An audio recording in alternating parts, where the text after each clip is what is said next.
എഹെസ്കേൽ പ്രവാചകന്റെ പുസ്തകം 30-ാം അധ്യായം 1 മുതൽ 26 വരെയുള്ള തിരുവചനങ്ങൾ. യഹോവയുടെ അരുളപ്പാട് എനിക്കുണ്ടായതെന്തെന്നാൽ, മനുഷ്യപുത്ര, നീ പ്രവചിച്ചു പറയേണ്ടത്, യഹോവയായ കർത്താവ് ഇപ്രകാരം അരുളി ചെയ്യുന്നു: അയ്യോ, കഷ്ട ദിവസം എന്ന് മുറയിടുവിൻ. നാൾ അടുത്തിരിക്കുന്നു, അതെ, യഹോവയുടെ നാൾ അടുത്തിരിക്കുന്നു. അത് മേഘമുള്ള ദിവസം, ജാതികളുടെ കാലം തന്നെ ആയിരിക്കും. മിസ്രയീമിന്റെ നേരെ വാൾ വരും. മിസ്രയീമിൽ നിഹതന്മാർ വീഴുകയും അവർ അതിലെ സമ്പത്ത് അപഹരിക്കുകയും അതിന്റെ അടിസ്ഥാനങ്ങൾ ഇടിക്കുകയും ചെയ്യുമ്പോൾ കൂശിൽ അതിവേദനയുണ്ടാകും. കൂശ്യരും പൂത്യരും ലൂത്യരും സമ്മിശ്ര ജാതികളൊക്കെയും കൂബ്യരും സഖ്യതയിൽപ്പെട്ട ദേശക്കാരും അവരോടുകൂടെ വാൾ കൊണ്ട് വീഴും.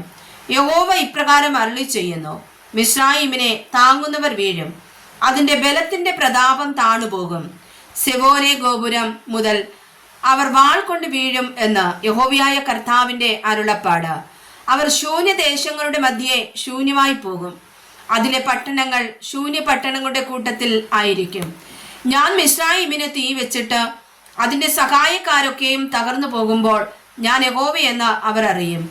ആ നാളിൽ ദൂതന്മാർ നിശ്ചിന്തന്മാരായ കൂശ്യരെ ഭയപ്പെടുത്തേണ്ടതിന് കപ്പലുകളിൽ കയറി എന്റെ മുമ്പിൽ നിന്ന് പുറപ്പെടും. അപ്പോൾ മിസ്രയീമിന്റെ നാളിൽ എന്ന പോലെ അവർക്ക് അതിവേദനയുണ്ടാകും.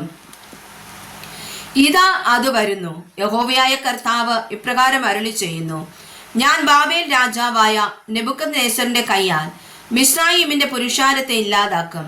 ദേശത്തെ നശിപ്പിക്കേണ്ടതിന് അവനെയും അവനോട് കൂടെ ജാതികളിൽ ഭയങ്കരന്മാരായ അവന്റെ ജനത്തെയും വരുത്തും.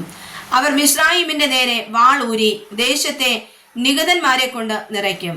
ഞാൻ നദികളെ വറ്റിച്ച ദേശത്തെ ദുഷ്ടന്മാർക്ക് വിറ്റുകളയും. ദേശത്തെയും അതിലുള്ള സകലത്തെയും ഞാൻ അന്യജാതികളുടെ കയ്യാൽ ശൂന്യമാക്കും. യഹോവയായ ഞാൻ അത് അരുളി ചെയ്തിരിക്കുന്നു. യഹോവയായ കർത്താവ് ഇപ്രകാരം അരുളി ചെയ്യുന്നു: ഞാൻ വിഗ്രഹങ്ങളെ നശിപ്പിച്ച് അവരുടെ മിഥ്യാമൂർത്തികളെ നോഫിൽ നിന്ന് ഇല്ലാതാക്കും. ഇനി മിസ്രയീം ദേശത്ത് നിന്ന് ഒരു പ്രഭു ഉത്ഭവിക്കുകയില്ല. ഞാൻ മിസ്രയീം ദേശത്ത് ഭയം വരുത്തും. ഞാൻ പത്രോസിനെ ശൂന്യമാക്കും. സോവാന് തീ വയ്ക്കും. നോവിൽ ന്യായവിധി നടത്തും. മിസ്രയീമിന്റെ കോട്ടയായ സീനിൽ ഞാൻ എൻ്റെ ക്രോധം പകരും. ഞാൻ നോവിലെ പുരുഷാരത്തെ ഛേദിച്ചു കളയും. ഞാൻ മിസ്രയീമിന് തീ വയ്ക്കും. സീൻ അതിവേദനയിൽ ആകും. നോവ് പിളർന്നു പോകും. നോവിന് പകൽ സമയത്ത് വൈരികൾ ഉണ്ടാകും. ആവനിലെയും പീബേസത്തിലെയും യൗവനക്കാർ വാൾ കൊണ്ട് വീഴും. അവയോ പ്രവാസത്തിലേക്ക് പോകേണ്ടി വരും.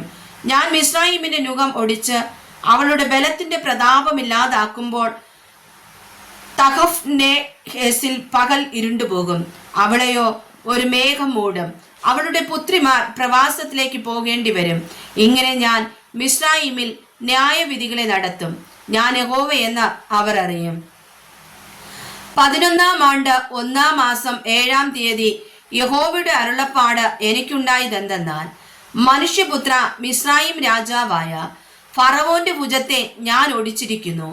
അത് വാൾ പിടിപ്പാൻ തക്കവണ്ണം ശക്തി പ്രാപിക്കേണ്ടതിന് അതിന് മരുന്ന് വെച്ച് കെട്ടുകയില്ല, ചികിത്സ ചെയ്യുകയുമില്ല. അതുകൊണ്ട് യഹോവയായ കർത്താവ് ഇപ്രകാരം അരുളി ചെയ്യുന്നു: ഞാൻ മിസ്രയീം രാജാവായ ഫറവോന് വിരോധമായിരിക്കുന്നു. ഞാൻ അവന്റെ ഭുജങ്ങളെ ബലമുള്ളതിനെയും ഒടിഞ്ഞിരിക്കുന്നതിനെയും തന്നെ ഒടിച്ചു കളയും. വാളിനെ ഞാൻ അവന്റെ കയ്യിൽ നിന്ന് വീഴിച്ചു കളയുകയും ചെയ്യും. ഞാൻ മിസ്രയീമ്യരെ ജാതികളുടെ ഇടയിൽ ചിഹ്നിച്ച് ദേശങ്ങളിൽ ചിതറിച്ചു കളയും.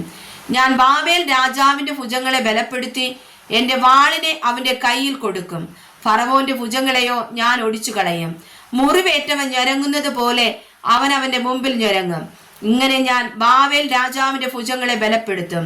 ഫറവോന്റെ ഭുജങ്ങൾ വീണുപോകും. ഞാൻ എൻ്റെ വാളിനെ ബാബേൽ രാജാവിന്റെ കയ്യിൽ കൊടുത്തിട്ട് അവൻ അതിനെ മിസ്രയീം ദേശത്തിന് നേരെ ഓങ്ങുമ്പോൾ ഞാൻ യഹോവയെന്ന് അവർ അറിയും. ഞാൻ മിസ്രയീമ്യരെ ജാതികളുടെ ഇടയിൽ ചിഹ്നിച്ച് ദേശങ്ങളിൽ ചിതറിച്ചു കളയും. ഞാൻ യഹോവയെന്ന് അവർ അറിയും. വായിച്ചതായ വചനങ്ങളാൽ കർത്താവ് നമ്മേവരെ സമർത്ഥമായി അനുഗ്രഹിക്കുമാറാകട്ടെ. ആമേൻ.